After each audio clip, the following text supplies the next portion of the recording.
भारत में मिलावट का स्तर अब इतना एडवांस हो चुका है कि लगता है कुछ लोग मेक इन इंडिया को फेक इन इंडिया समझ बैठे हैं। दूध में पानी मिलाने की कहानियां तो पुरानी हो गई हैं। अब आरोप है कि फर्जी लैब रिपोर्ट के सहारे मिलावटी डेयरी उत्पाद विदेश तक भेजे जा रहे हैं और अब मामला करोड़ों के खेल तक पहुंचा तो ईडी की भी एंट्री हो गई। जी हाँ, बता दें कि ईडी ने मिलावटी डेयरी उत्पादन के निर्माण को निरंतर से जुड़े कथित मनी लॉन्ड्रिंग मामले में कार्रवाई की है। एजेंसी ने भोपाल की विशेष PMAL अदालत में सप्लीमेंट्री चार्जशीट दाखिल की है। ये चार्जशीट 17 जून 2026 को सुनील कुमार त्रिपाठी समेत अन्य आरोपियों के खिलाफ दाखिल की गई है। अदालत ने मामला संज्ञान में लेते हुए सभी आरोपियों को पेश होने के लिए नोटिस जारी कर दिया है। दरअसल ये मामला भोपाल के हबीबगंज थाने के आर्थिक अपराध प्रकोष्ठ यानी कि EOW द्वारा दर्ज कराई FIR से शुरू हुआ था।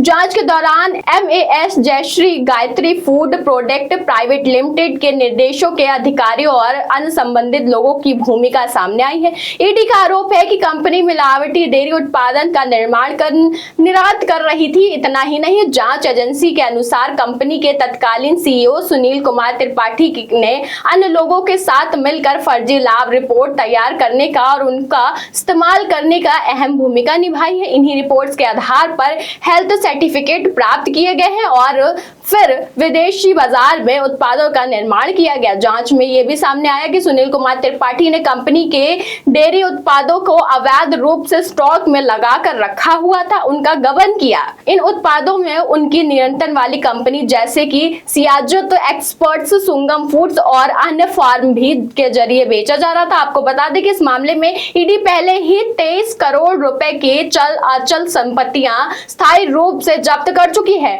मतलब खेल सिर्फ मिलावट का नहीं था बल्कि कागजों पर ही शुद्धता दिखाई जा रही थी। सवाल यह है कि अगर रिपोर्ट ही फर्जी हो जाए तो फिर जांच का सिस्टम आखिर किस भरोसे चलेगा, क्योंकि विदेश में बाजार भारतीय खाद्य उत्पादन सिर्फ एक कंपनी नहीं बल्कि पूरे देश का खास प्रतिनिधित्व करती है। ऐसे में अगर आरोप सही साबित होते हैं तो नुकसान सिर्फ उपभोक्ताओं को नहीं बल्कि भारत की अंतर्राष्ट्रीय छवि का भी माना जाएगा। वैसे यहाँ एक कहावत कही गई है, का दूध और पानी का पानी, लेकिन यहाँ तो जांच एजेंसियों को पहले ये पता लगाना पड़ रहा है कि दूध में क्या क्या मिला हुआ है और रिपोर्ट्स में क्या क्या। अब अदालत में सुनवाई होगी, सबूत की जांच होगी, आरोप साबित होते हैं या नहीं इसका फैसला कोर्ट करेगा। लेकिन इतना जरूर है कि अगर खाने पीने की चीज में ही फर्जीवाड़े का कारोबार चलने लगे तो भरोसे का स्वाद से पहले खराब होता है। लेकिन सवाल सिर्फ एक कंपनी का नहीं बल्कि ऐसी तमाम कंपनी है। आपको बता दें कि सिर्फ 2026 का अगर हम डेटा आपको बताएं तो 2026 में कई सारी ऐसी कंपनियां हैं जो जब्त हुई हैं। साल 2026 में देश में अलग अलग राज्यों में मिलावटी दूध, घी, पनीर और अन्य खाद्य उत्पाद के बड़े कारोबार सामने आई है। पहला गुजरात के साबरकांठा में एक डेयरी यूनिट पर छापेमारी के दौरान कथित तौर पर यूरिया, डिटर्जेंट और अन्य रसायनों से तैयार किए सिंथेटिक दूध का भांडाफोड़ हुआ था। अधिकारियों ने हजारों लीटर मिलावटी दूध और छाछ जब्त कर तथा यूनिट का लाइसेंस भी रद्द कर दिया।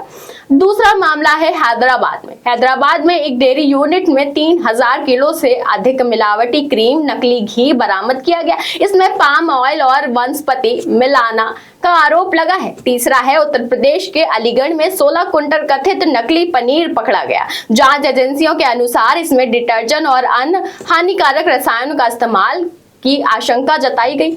वहीं चौथा है राजस्थान के टोंक में। बता दें कि राजस्थान के टोंक में पुलिस ने एक ऐसे गिरोह का खुलासा किया जो प्रतिदिन लगभग 80,000 लीटर मिलावटी दूध तैयार करने का आरोप झेल रहा है। यानी कहानी सिर्फ दूध में पानी मिलाने तक नहीं रह गई है। अब आरोप ये है कि कहीं डिटर्जेंट मिल रहा है, कहीं यूरिया, कहीं पाम ऑयल तो कहीं फर्जी लैब रिपोर्ट। ऐसा लग रहा है कुछ लोगों ने डेयरी बिजनेस को फूड इंडस्ट्री कम और केमिस्ट्री लैब ज्यादा समझ लिया है।